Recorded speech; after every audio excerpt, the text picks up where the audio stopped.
en el posgrado. Esta vez pues no es solo mío el crédito de estar acá con ustedes, tenemos también la fineza de contar con el departamento de patología del Hospital acá de Quetzaltenango, y el departamento de medicina interna también nos va a colaborar para tratar de fomentar un poquito más el área científica con respecto a la presentación del caso. Dejo con ustedes al doctor Seth Chávez para que inicie con la presentación del caso. Buenas tardes a todos. Ahorita voy a iniciar a compartir la pantalla.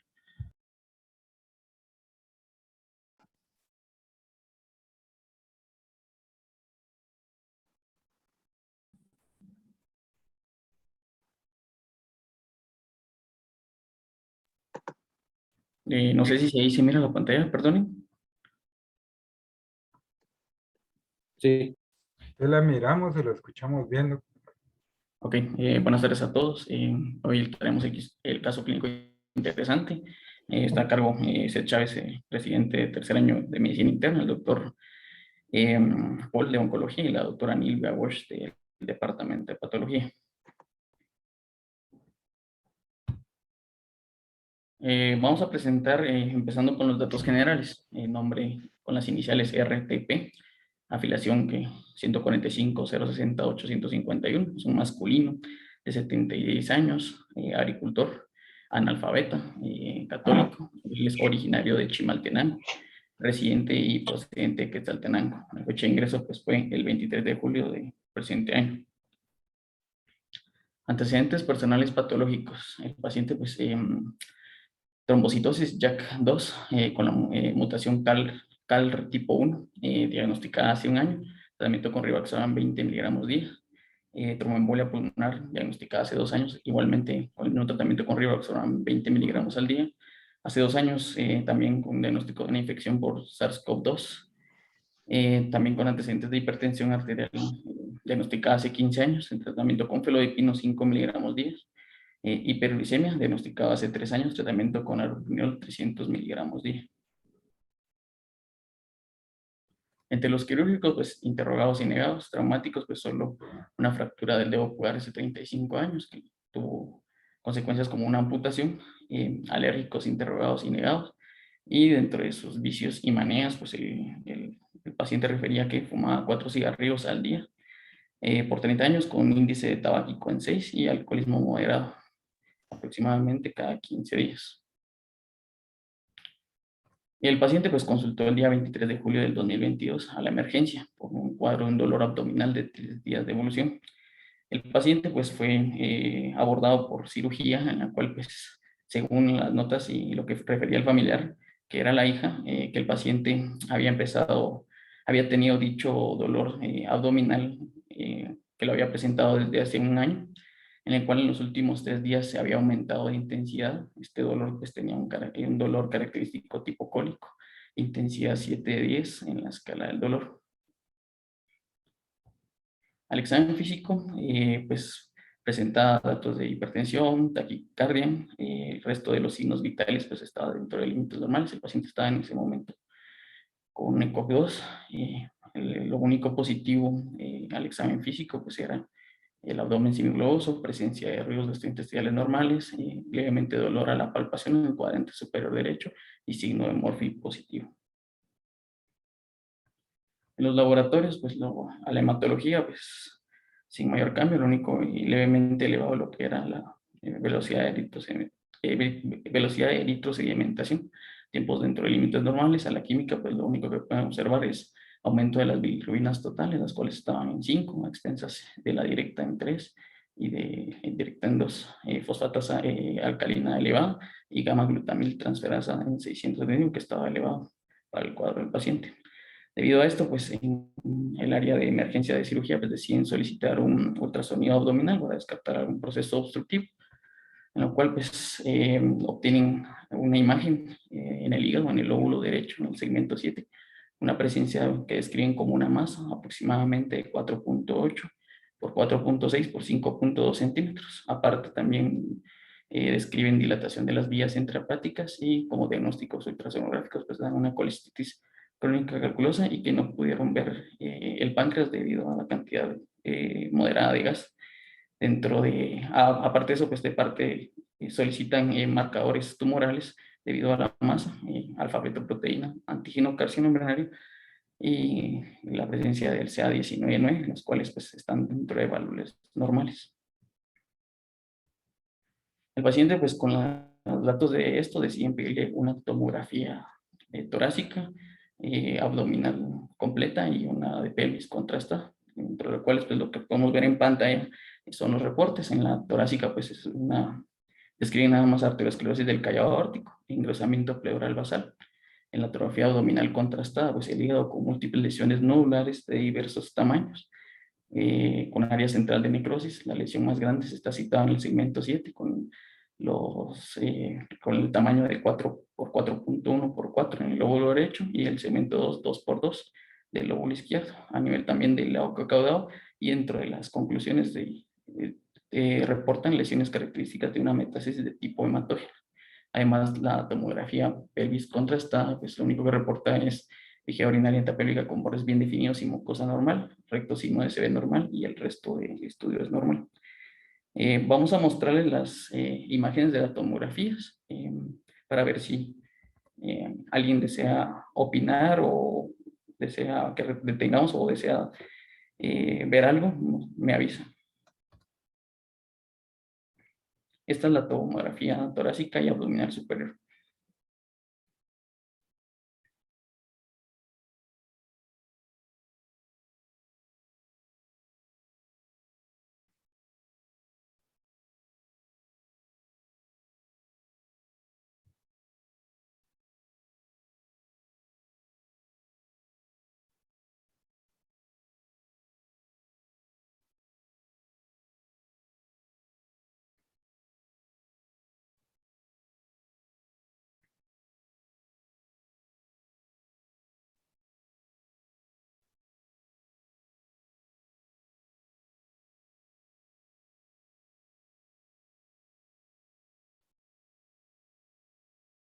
Ok, vamos a pasar a la tomografía abdominal inferior y pelvis.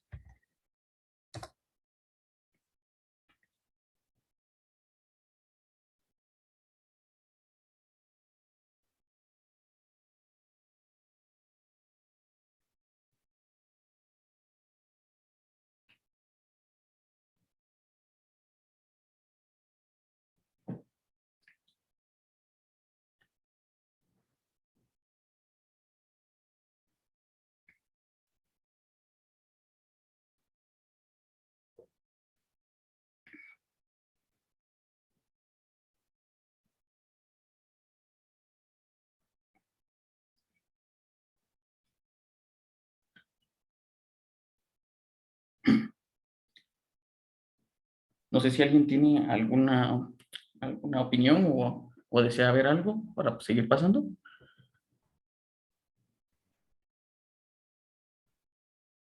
Doctora Karin, doctor Luis, un comentario. Sí, muy buenas noches. Estaba viendo en la tomografía abdominal, no sé si me escuchan, Sí, adelante, doctor, le escucho. que en hígado tiene ciertas hipodensidades.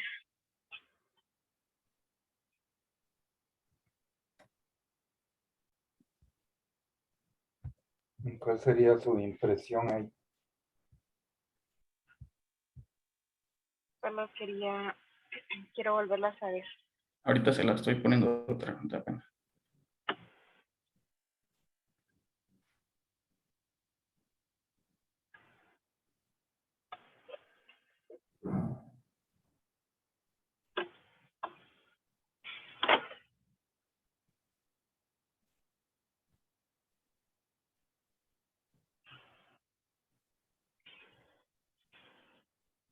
No sé si desea ver la de abdomen inferior. Sí, está bien.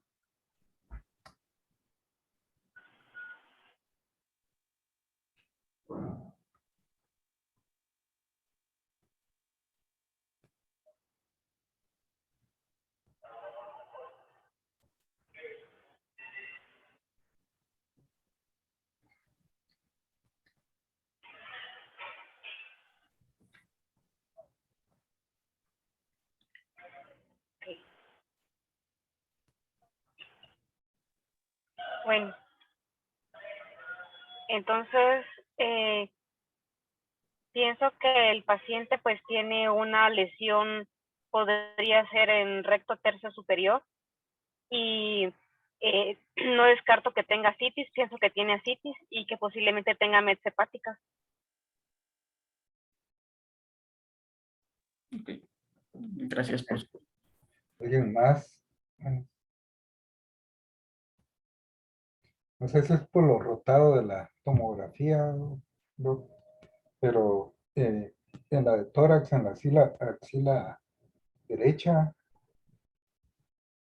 creo que es más por lo rotado, pero no se le ve como una adenopatía.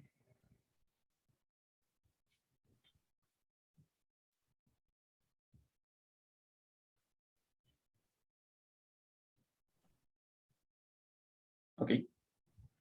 Ok, muchas gracias por tu participación. Vamos a seguir continuando.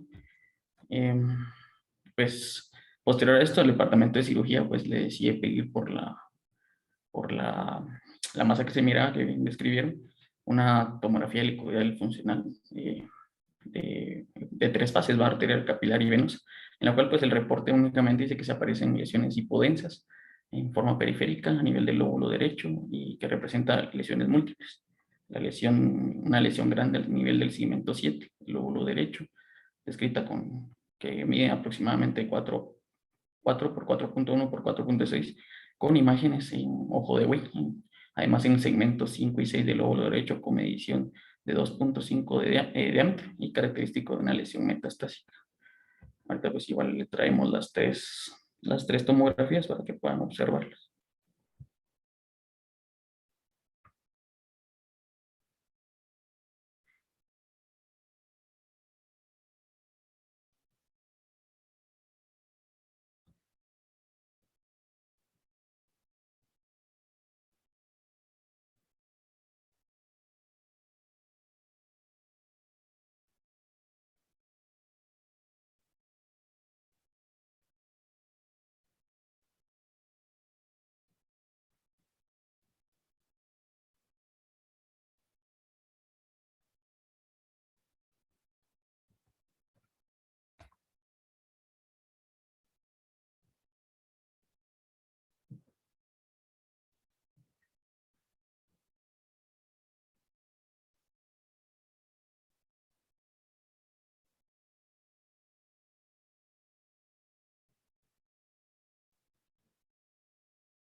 Continuando, pues de parte de cirugía, pues deciden realizarle una endoscopía y una colonoscopía.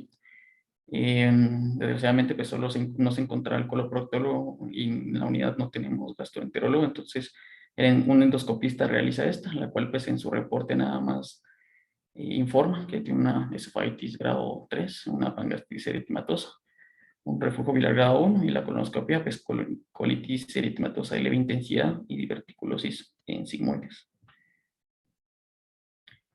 Continuando, pues a forma nada más de rápida, porque ya posteriormente, pues ya el departamento de patología va a presentar Pues lo único que reporta en la biopsia pues, es una coloproctitis crónica inespecífica, una gastritis moderada de actividad, con cambios degenerativos moderados y metaplasia intestinal completa.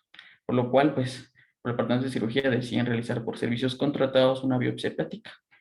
El paciente tolera el procedimiento, sin embargo, el paciente egresa en la espera de resultados. Posteriormente, a las 2 semanas, el paciente reingresa por un cuadro de colangitis al área de intensivo, donde pues realizan una resonancia magnética de vías biliares, la cual reporta un hígado con masa nodular isotensa que mide 3.8 por 5 en el segmento 7 y lesiones nodulares isointensas en el segmento 5-6, lesiones características en el GBQ. Su diagnóstico pues era coledocolitiasis y colelitiasis. De parte de recién hacer una colangiopancreatografía retroendoscópica, donde pues reporte nada más coledocolitiasis y la colocación de una endoprótesis. Esta tenemos la imagen de la resonancia magnética para que la puedan ver.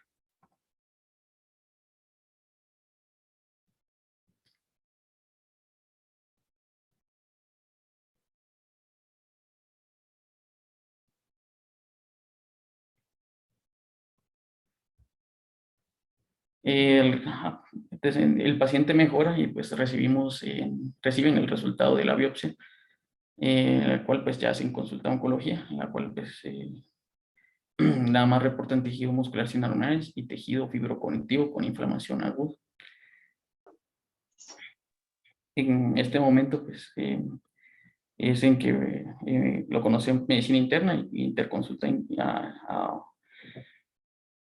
le consultan a oncología, por lo cual pues reevaluando todo el caso y bien como lo había descrito la doctora, pues el paciente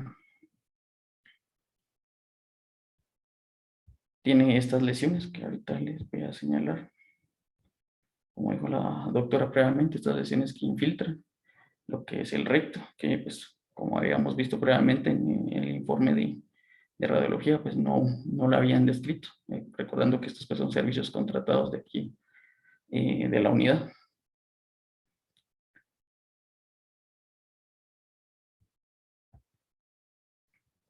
Por lo cual entonces ya se solicita, y ya encontrándose el coloproctólogo de la unidad, una colonoscopia, en la cual pues él reporta a nivel de ano recto, que se observa a más o menos 10 centímetros del margen anal, una neoplasia de aspecto maligno subepitelial, grande, no ulcerable, fiable, que es tenosa a la luz rectal en un 60%.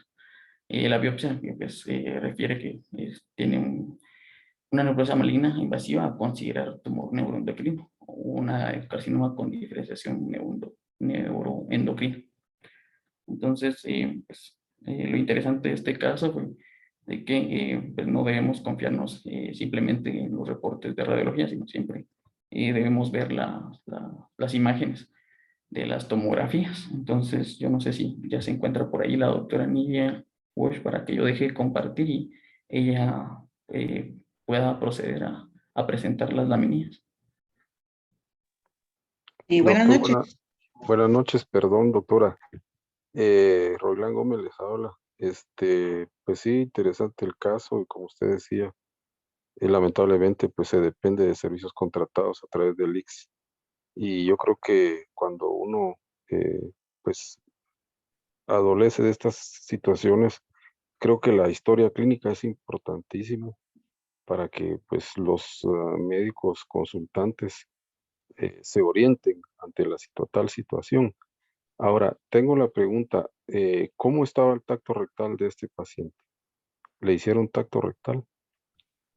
Porque a 10 centímetros del margen anal, pues también, recuerden ustedes que parte del examen físico ante una situación de imágenes como las que observamos y con la tomografía, pues uno debe ser un poco más insistente y quizás a lo mejor, pues con un tacto rectal hubiéramos encontrado, detectado algo también palpable, aunque en la colonoscopía dice que está a 10 centímetros, muchas veces las lesiones pueden estar más cerca. Entonces esa es mi pregunta, ¿cómo estaba el tacto rectal? ¿Qué tal, doctor?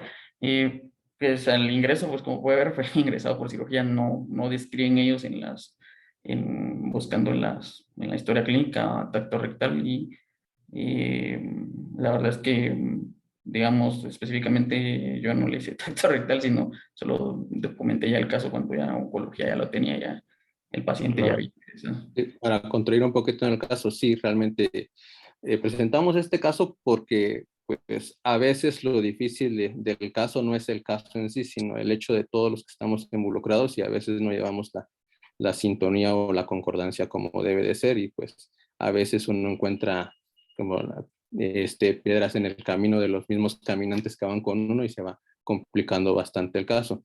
En el sentido del caso, pues es un paciente que realmente estaba cruzando y la clínica era todo por los cólicos con litiasis, lo que tenía realmente en el recto, no tenía ninguna sintomatología, este paciente no se quejaba de nada y al momento del ingreso y del abordaje que le hacen por el otro departamento, pues como menciona el doctor Chávez, las imágenes y todos los reportes pues son tomados a consideración y no existe una revisión para ver qué es lo que estaba pasando.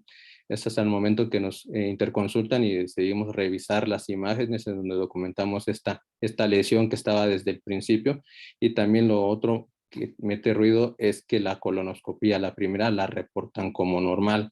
Entonces, ante esa discordancia de lo que estábamos viendo, junto con el paciente se decidió realizarle esta colonoscopía. Y pues nuevamente sí es cierto, hay que hacer tactos y todos, pero el paciente tampoco tenía una clínica de una neoplasia o datos de oclusión que estuviese pasando con esto. Entonces, realmente eh, esto es un poquito difícil cuando uno tiene el contacto verbal con los colegas a la par para tratar de discutirlo y uno no puede como que hablar directamente con el que hizo la colonoscopia para verlo o tener las imágenes o los videos. Simplemente cuando se nos manda una hoja, pues uno pierde bastante en todo esto. Sí, es correcto, doctor. Pues como aquí están, por eso es la presentación y de aquí pues vamos aprendiendo todos y como están bastantes recientes información, pues nos deja bastante. Y una de estas cosas, sobre todo con esa tomografía con metástasis hepáticas o con lesiones sugestivas de metástasis hepáticas y con esa tomografía en donde se ve algo ahí en el recto. Yo creo que era imperativo pues hacer el tacto rectal. A lo mejor no se hubiera tocado nada, pero uno se queda tranquilo de que ya lo hizo, o a lo mejor ahí estaba y pues ya no se hubiera pensado mayor cosa. Entonces creo que esto es parte del mensaje también para todos los compañeros residentes, pues tener como parte del examen físico, sobre todo en oncología, esta parte. Y el examen de digital a nivel de recto, pues no solo va dirigido por buscar una masa intraluminal en el recto. Por ejemplo, en los varones uno aprovecha hacer el tacto rectal para ver la próstata, por ejemplo. Pero también ahí tiene que aprovechar uno en buscar si no hay alguna cosa al alcance que esté. Ahí sí que al alcance del dedo, ¿verdad? Entonces creo que esta parte sí, pues aparte de lo interesante ya con la biopsia que tenemos, nos deja este mensaje para todos los compañeros residentes. Solo tengo el hecho de que dijeran que no tenían gastroenterólogo. Entonces, pero que tienen, o sea, me imagino que lo enviaron por servicios contratados y ¿cómo se llama? Y que les hicieron por servicios contratados la colonosco, pero yo no sé, pero dijeron que era un endoscopista, entonces yo no sé si cuando hablan de endoscopista están hablando alguien que solo se dedica a hacer esto o es un gastroenterólogo como tal. No es un gastroenterólogo como tal. Es un profesional con una certificación para hacer endoscopías. Es un médico con una certificación para hacer endoscopías, no es un gastroenterólogo formado. Ok, muchas gracias.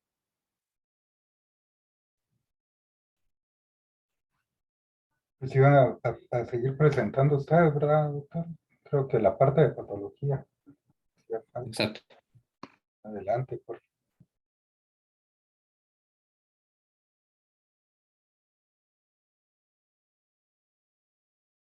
Buenas noches. Buenas noches, adelante, doctora. Muy buena noche para cada uno de ustedes. Mi nombre es Nivia Box y soy patóloga.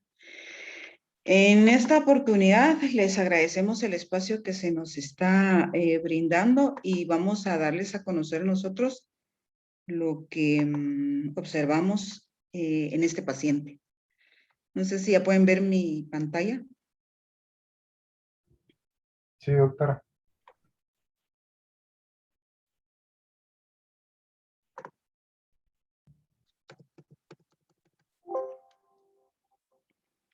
Muy bien. Pues déjennos contarles de que nosotros conocimos en tres ocasiones a este paciente. Ponemos este número patológico porque este fue el que pues, fue representativo para poder ayudarlos a ustedes en cuanto al manejo del paciente. Lo dijo el doctor, lo primero que nos mandaron fueron biopsias de colon y recto.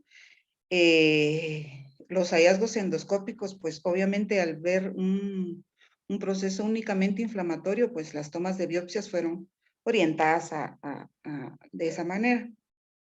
Y como ven ustedes, yo les pongo acá una fotografía en alto aumento, con tinción hematoxilina eosina, donde vemos las criptas y únicamente el infiltrado inflamatorio, que ven ustedes que tiene un predominio linfoplasmocítico en la lámina propia, y las criptas, pues tiene actividad esa coloproctitis, ¿verdad?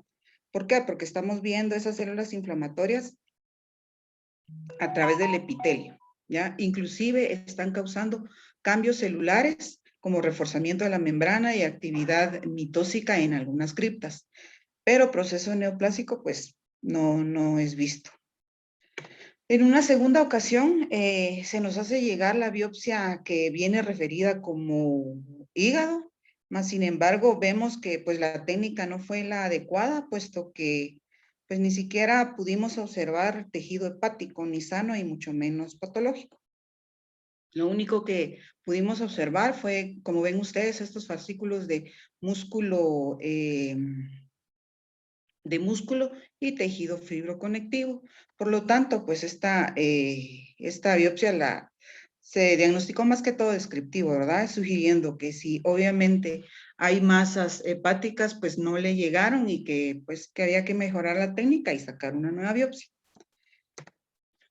En el caso número 1999, que es del mismo paciente, pues ya nos enviaron biopsias representativas y eso es lo que estamos viendo acá.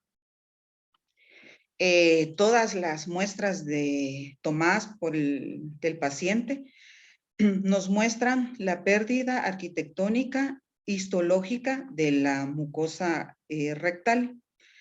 Vieron ustedes, ¿verdad? Que al principio, perdón, aquí están las criptas, o sea, podemos, arquitectónicamente está conservada la histología del colon y recto.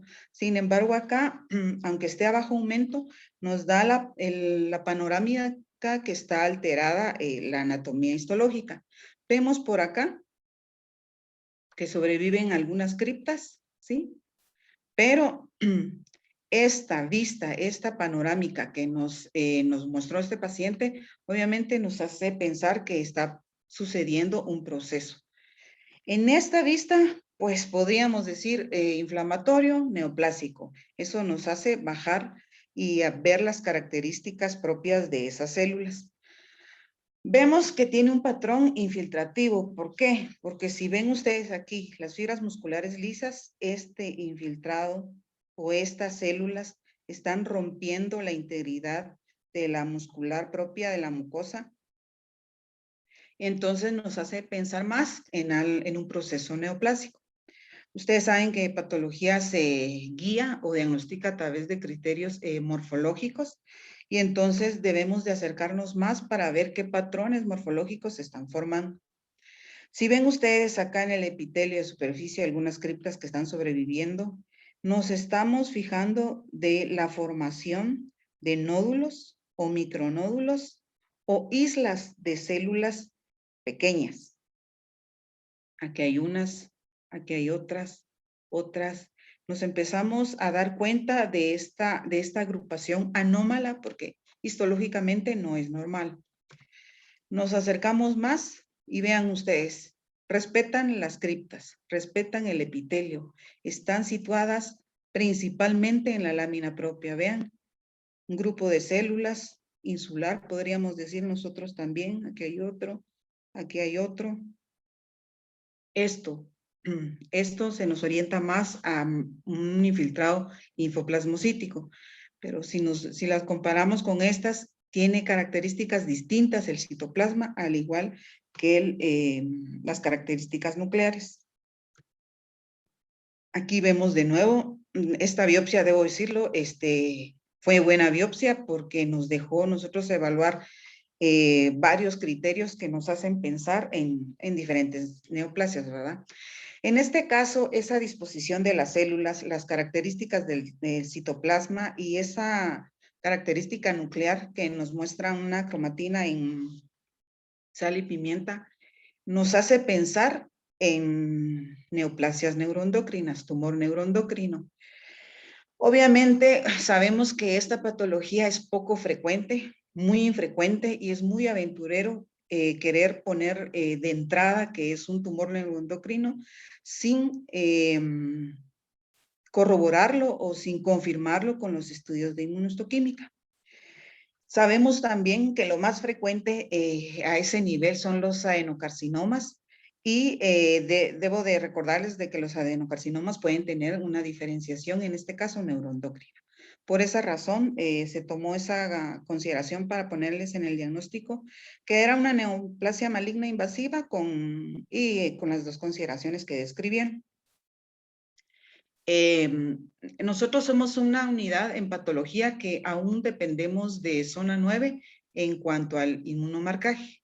Entonces, pues se les presentó el caso a zona 9 para que confirmaran el diagnóstico presuntivo morfológico de un tumor neuroendocrino. El panel lo están corriendo allá, lamentablemente pues todavía no lo han concluido, está en proceso. Sin embargo, les queremos presentar qué hallazgos esperamos con esta biopsia. Y esto lo vamos a conocer a través de la doctora Ana Monzón.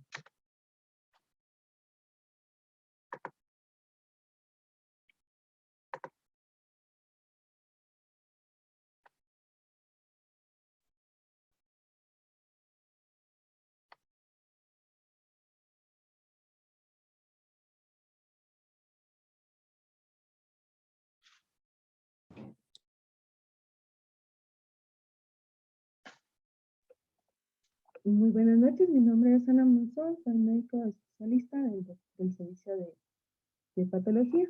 Vamos a hacer una revisión del tumor neuroendocrino. Los tumores neuroendocrinos gastrointestinales son un grupo heterogéneo de tumores y dentro de esa categoría pues vamos a incluir todos los tumores derivados del sistema neuroendocrino. Estas células del sistema neuroendocrino producen más de 30 hormonas en al menos 14 tipos de células diferentes y están distribuidas en todo el cuerpo.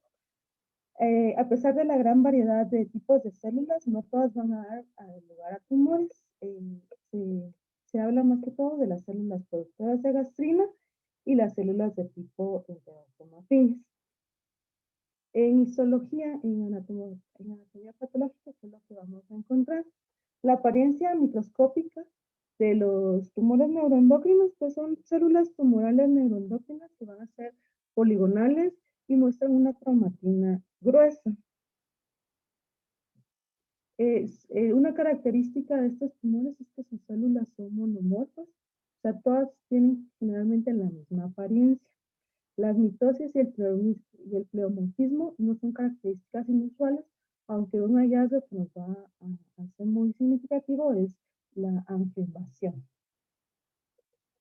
Dentro de los patrones de crecimiento hay 4 tipos de patrones. El primer patrón es el patrón de crecimiento tipo A, que es de insular o anidado, que lo que vamos a ver son nidos de células con escaso estroma intermedio.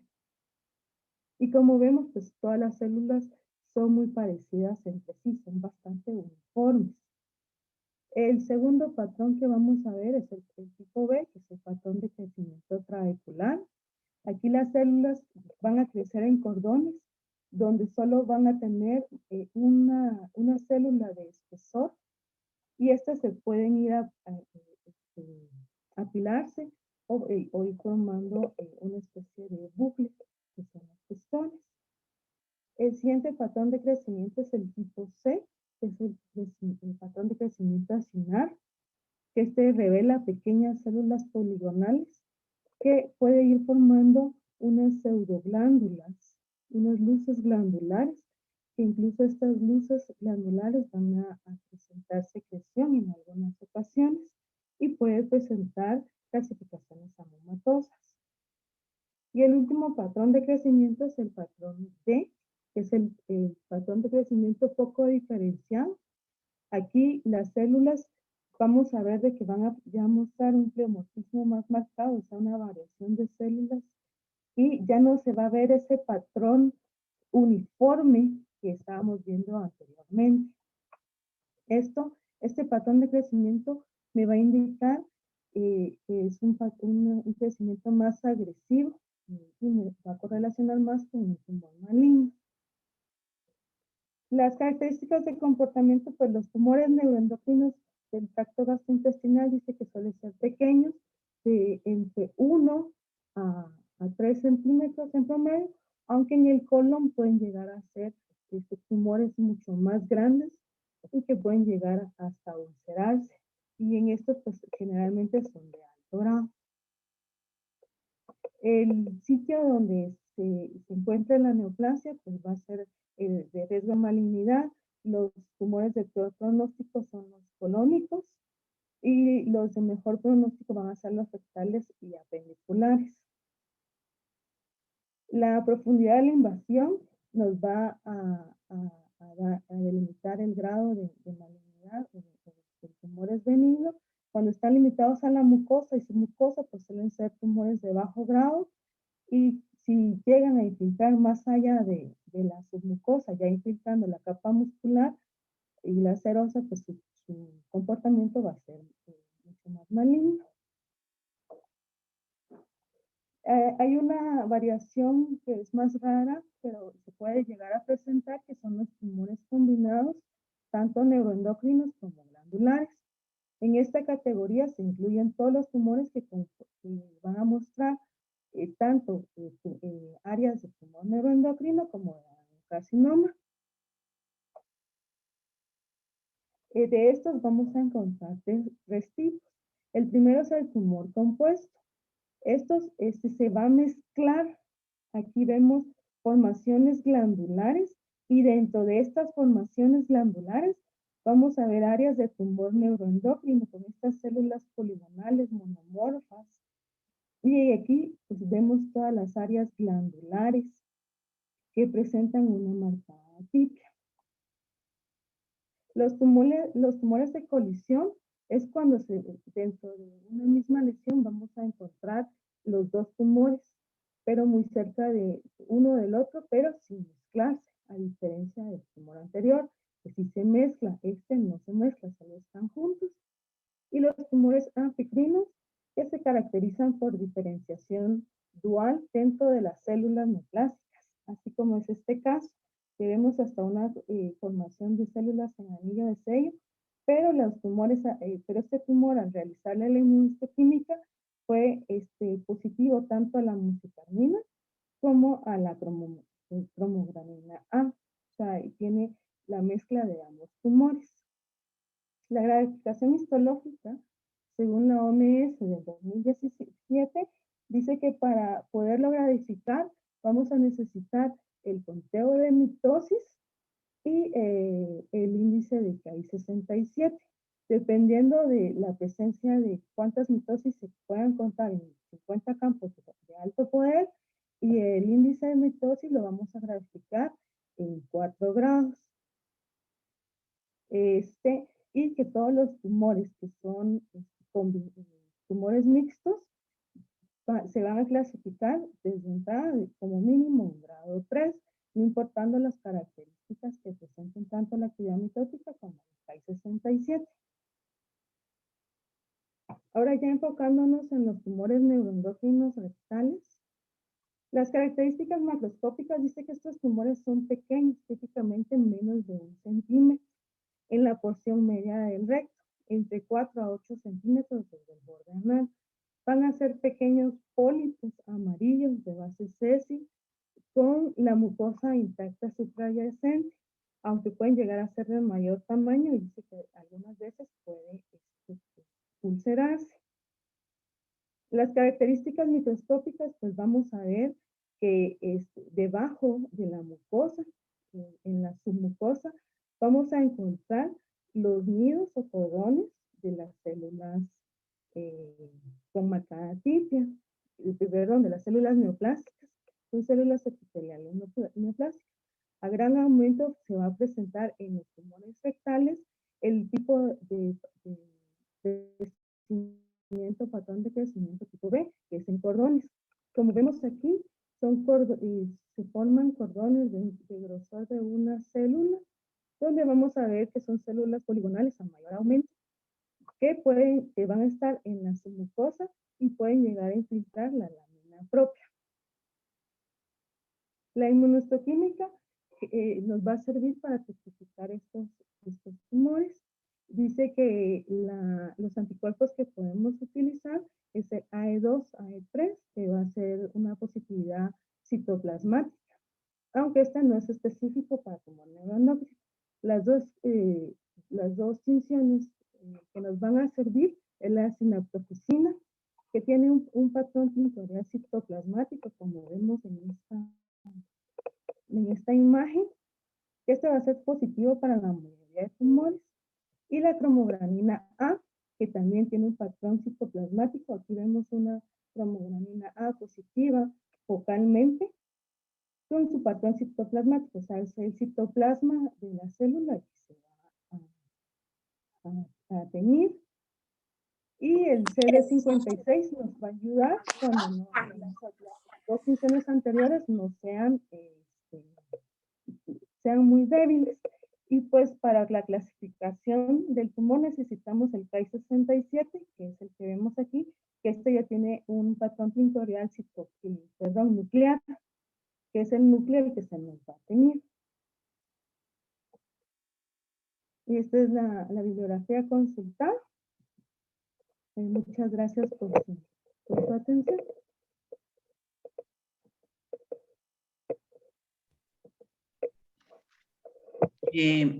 Solo como último comentario, por la clínica que presenta el paciente, que ya lo han dicho que es inusual, en efecto, creo que por la clínica, en correlación con lo que estamos viendo, estamos inclinados más a un tumor neuroendocrino.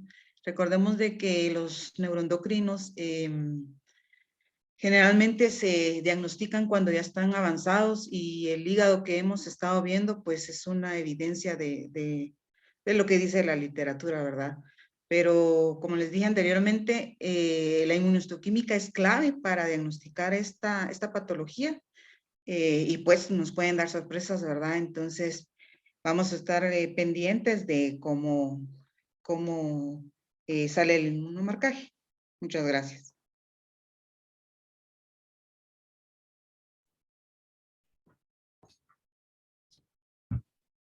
Gracias, sí. Y en efecto, pues estamos esperando los marcadores para el diagnóstico definitivo, pero por la carga tumoral y el buen eco que tiene el paciente y las lesiones asintomáticas, creemos que la clínica va por tumores neuroendocrinos metastásicos. Entonces vamos a hacer una revisión rápida para ver con qué arsenal contamos para estos tumores. Vamos a abarcar tratamiento netamente sistémico, no vamos a abarcar tratamientos locales o para este tipo de tumores.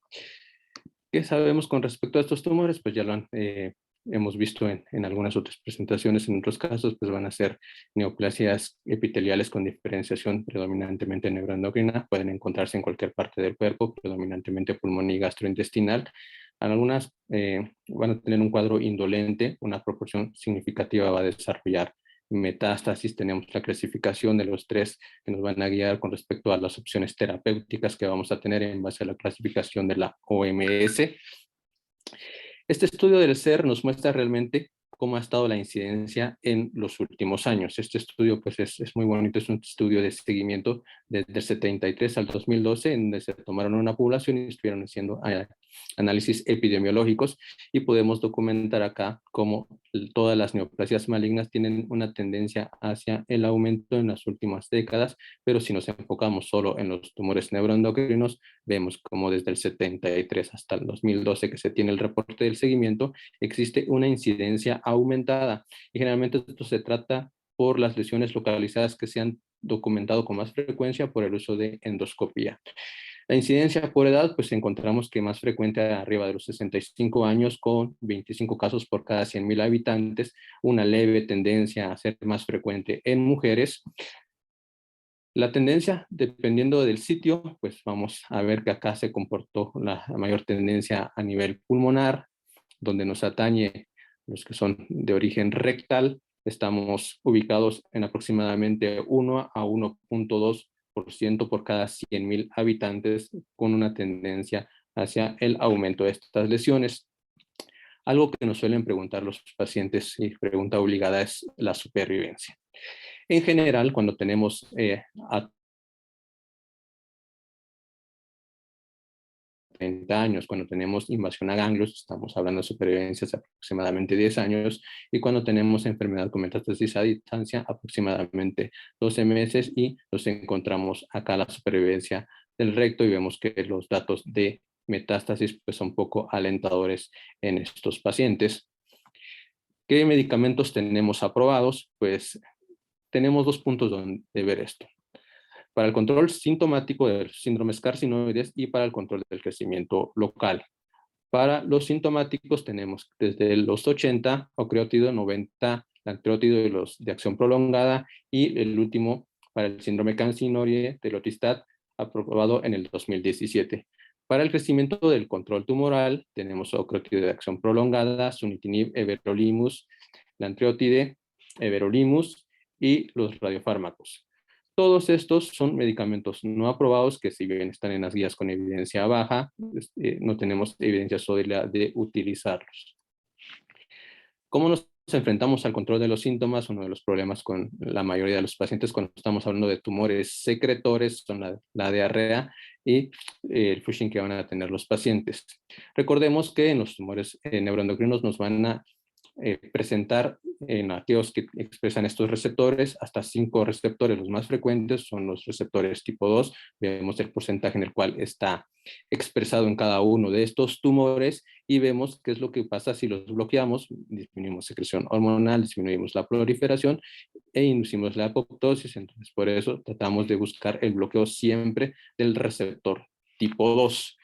¿Y con qué los bloqueamos? Pues con los análogos de la somatostatina, y aquí tenemos las afinidades específicas para tratar de bloquear el tipo 2 que nos da estos efectos. ¿Y qué es lo que tratamos de buscar? ¿No bloqueamos esto? Pues aparte de reducir un poco la carga tumoral, porque nos van a funcionar como citostáticos, tratamos de disminuir los síntomas. ¿Y cuánto los logramos disminuirlos? Con los análogos vamos a tener una disminución en aquellos pacientes que son hormonosecretores, disminución de la diarrea del 50 al 75%, y una disminución del rubor en un 45 al 80%. ¿Y cómo se logra esto? Pues imitando el efecto de la somatostatina, uniéndose a estos receptores, nos van a dar un efecto de disminución del AMP cíclico. Esto va a llevar a una disminución del calcio intracelular, por ende una disminución de la secreción hormonal en este camino. Ahora, el objetivo es tratar de bloquear o disminuir la secreción de serotonina, y también tenemos el otro lado del telotristat, que es un inhibidor de la triptófano hidroxilasa, que disminuye la conversión de triptófano a 5-hidroxitriptófano para la secreción de serotonina. Este fármaco fue presentado en el 2017 y tiene la aprobación. Veamos la actividad antitumoral. En este gráfico pongo las vías metabólicas que se utilizan para tratar de lograr un efecto citostático.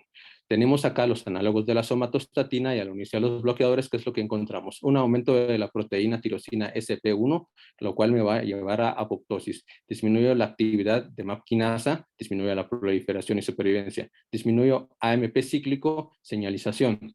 Si a este bloqueo de los receptores aparte le agrego un radiotrazador que me va a dar 2 golpes con el caso del lutecio, aparte de todo este bloqueo voy a entregar radiación intracelular con radiación beta, lo cual me va a ayudar a disminuir la carga tumoral. Aparte de estos efectos, tenemos que la disminución del AMP cíclico me va a disminuir una reducción a la baja del factor de crecimiento similar a la insulina, lo cual me va a disminuir la señalización de proliferación.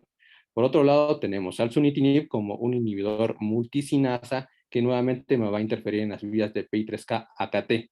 Tenemos a everolimus que me va a afectar la vía del mTOR, lo cual va a disminuir angiogénesis, metabolismo y nuevamente la proliferación y supervivencia celular.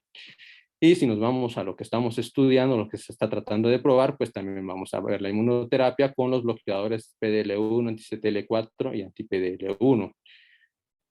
El medicamento citostático por excelencia, el que inicia con mayor frecuencia, es el ocrotide de acción prolongada. Aprobado en el estudio de PROMID, es un estudio con tumores neuroendocrinos bien diferenciados, inoperables, metastásicos, con un Karnofsky adecuado, que los pacientes eran aleatorizados a la antiotide versus placebo y el objetivo era supervivencia libre de progresión. Algo de notar con esto es que el tiempo al diagnóstico de estos pacientes y tratamiento era aproximadamente 4 meses. Síndrome carcinoide estaba presente solo en el 38% de los pacientes. Estábamos con un KI bajo y a los pacientes que se les hizo ocroscan fue solo al 75% y teníamos un involucro hepático alrededor del 60%. ¿Qué nos encontró en su objetivo primario? Pues mediana supervivencia libre de progresión de 14 versus 6 meses. Y como suele pasar con estos estudios, o en todos los estudios de tumores neuroendocrinos gastrointestinales, hay entrecruzamiento, no tenemos diferencias en supervivencia global por el tipo del estudio. Posteriormente se aprueba el segundo más utilizado, el antiotide de 120 miligramos. Algo curioso en el examen, en la inclusión de este estudio, es que reclutaron pacientes grado 1 o grado 2 localizados y al principio del reclutamiento le hacían un escáner, después esperaban 12-24 semanas, hacían un segundo y luego las aleatorizaban. ¿Qué es lo que tenía en este estudio? Bueno, que el tiempo al diagnóstico de esto eran 13 meses desde que se diagnosticaban y estaban recibiendo, siendo reclutados en este estudio. Los Ki-67 bajos eran bastante y la mayoría de los pacientes no tenían tratamiento y no habían progresado. Y estas son las distribuciones de los lugares en donde se originó el primario. Entonces, mucha crítica con el Clarinet porque se reclutó a pacientes realmente con enfermedad indolente. ¿Qué es lo que encontró Clarinet? Bueno, 53% de riesgo de progresión tumoral. Tenemos una mediana no alcanzada versus 18 meses con el placebo, lo que contrasta con los 6 meses del ocrotide de acción prolongada. ¿Y qué hacemos cuando progresan a los análogos de somatostatina?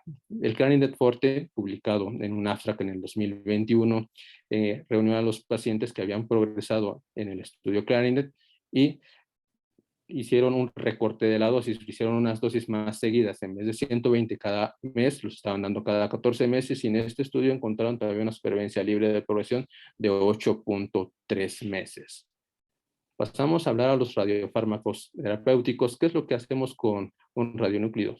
Es la asociación de péptidos con un radiotrazador. Necesitamos un radionúclido que emita rayos beta, el más utilizado es el lutecio. Necesitamos un quelante, que el más utilizado es el dotatot, que esto me va a servir para que el fármaco sea más soluble y el péptido que se va a dirigir directamente hacia la molécula y la entrega. ¿Cómo funciona esto? Receptores de somatostatina, le hago un análogo de somatostatina, llevo el radiofármaco, se une a la célula, hace todos los bloqueos de la inhibición de mapsinasa, los que habíamos mencionado por el simple hecho de estar bloqueando el receptor de somatostatina y a la vez inhalizamos a nivel celular el radiotrazador y que entregamos una radiación beta.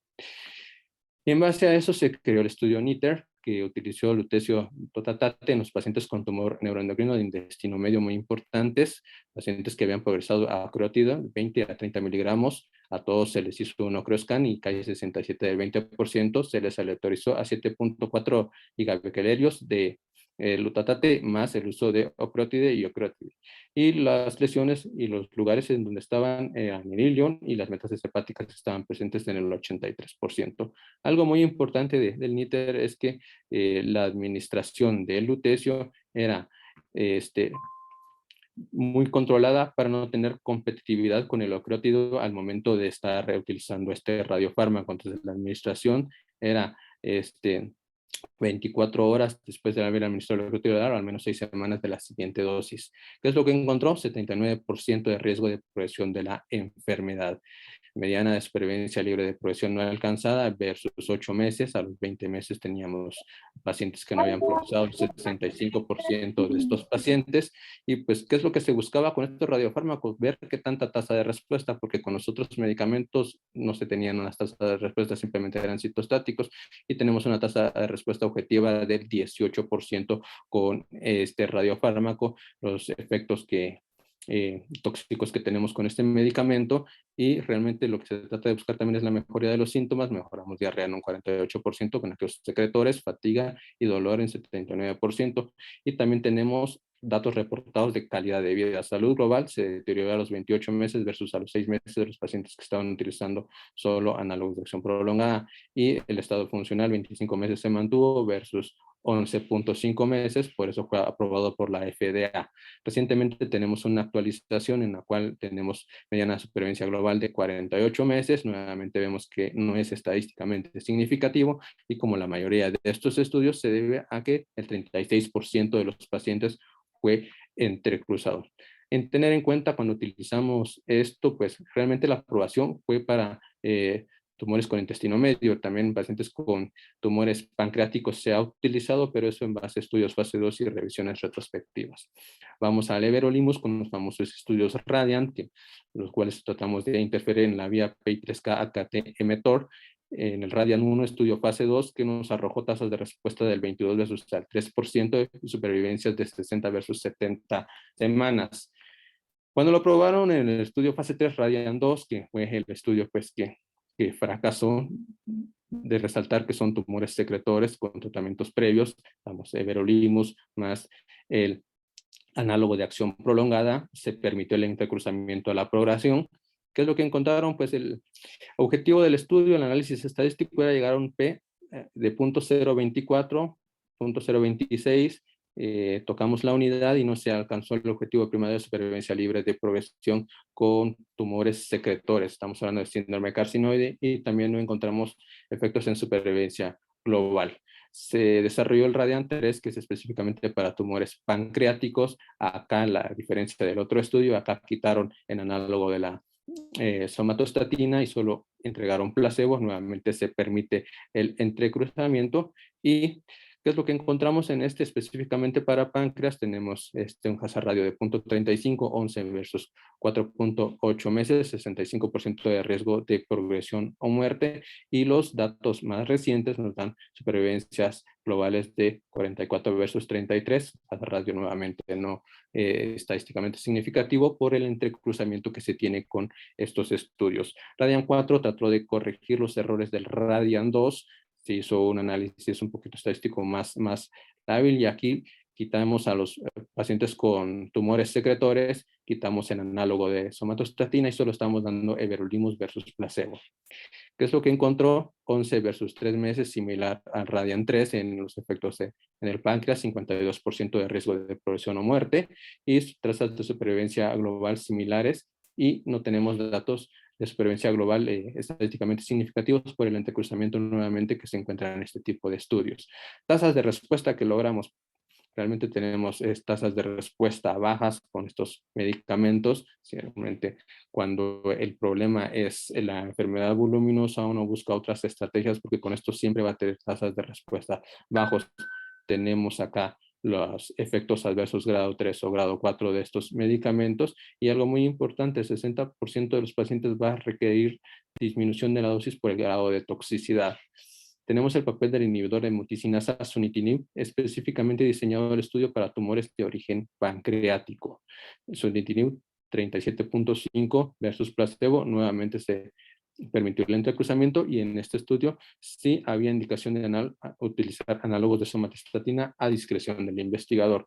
¿Qué es lo que encontraron? 14 versus 5 meses en supervivencia libre de progresión, con una disminución del 58% del riesgo de recurrencia. Nuevamente no encontramos diferencias en supervivencia global por el entrecruzamiento que siempre se da en estos estudios.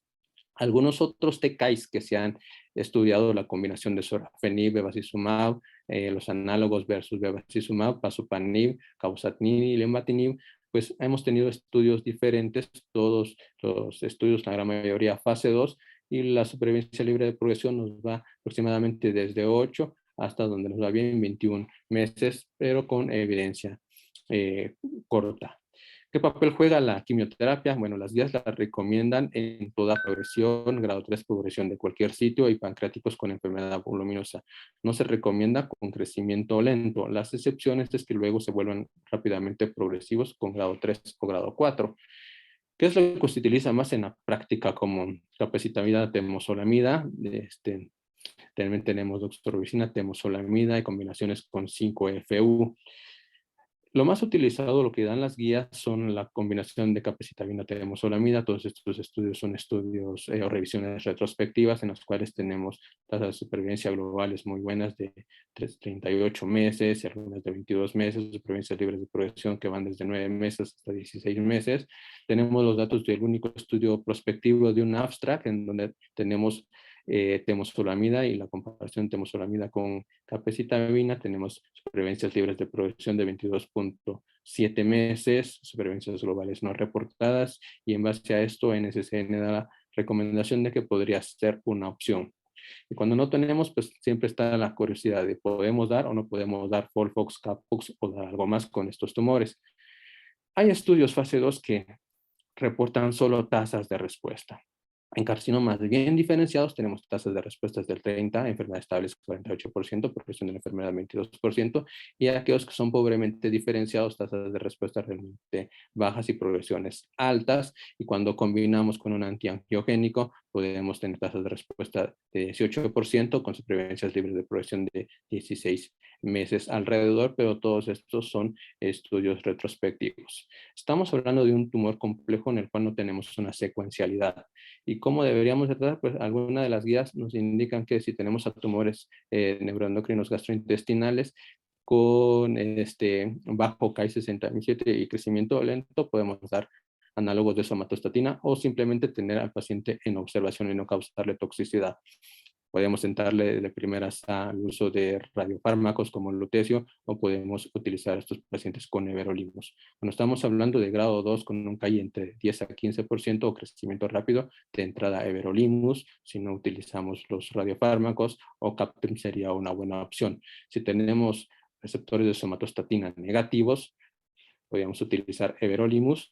Cuando estamos hablando específicamente de tumores pancreáticos metastásicos, grado 1, análogos de somatostatina, podemos utilizar subetinib, everolimus o capecitabina, temozolomida, o podemos utilizar lutecio, pero esto siempre con evidencia de estudios fase 2, que no tenemos un fase 3 que utilice en esta enfermedad. Grado 2, sunitinib, everolimus y capecitabina. Nuevamente, de último, siempre dejan la recomendación del radiofármaco por no tener estudios de peso. Y grado 3, sunitinib, everolimus, Capten, y nuevamente de último nos dejan los radiofármacos y receptores negativos, sunitinib, everolimus y capecitabina. A medida de conclusión, pues son neoplasias raras. El objetivo en muchos de los tumores es controlar la producción de hormonas, en un dado caso, pues tratar de detener el crecimiento. Son tumores complejos que al parecer todos los metemos en una canasta, en una bolsa, y tratamos de tratarlos igual, por eso es que tenemos respuestas diferentes. La secuencia ideal no existe, realmente tenemos que ver cómo están los pacientes, cómo están los síntomas, y lo más importante, con qué cuento para poder utilizarlo. Y esto sería parte de la revisión. No sé si alguien más tenga alguna pregunta o algo. De parte de la comunidad, ¿algún comentario? ¿Usted lo siguen los tumores neuroendocrinos raros, doctor? Yo recuerdo que nos presentó un caso de un tumor neuroendocrino de la mama. Exacto. Buenos casos. ¿Verdad? Y con este paciente, ¿cuál es la expectativa? El plan con este paciente, la expectativa, realmente tiene un tumor indolente, no le está produciendo mayores hormonas.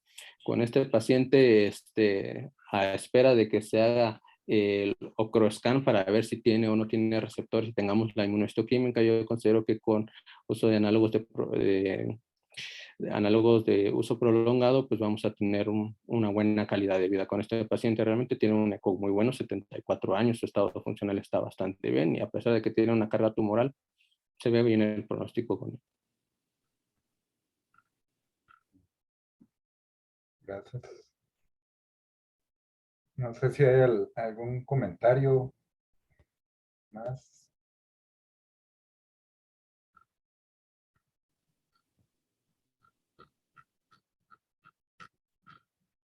Pues bueno, doctor, digamos el objetivo de estos casos, como siempre hemos hablado, es presentar casos raros de los que uno no revisa habitualmente para que nos quede claro el manejo.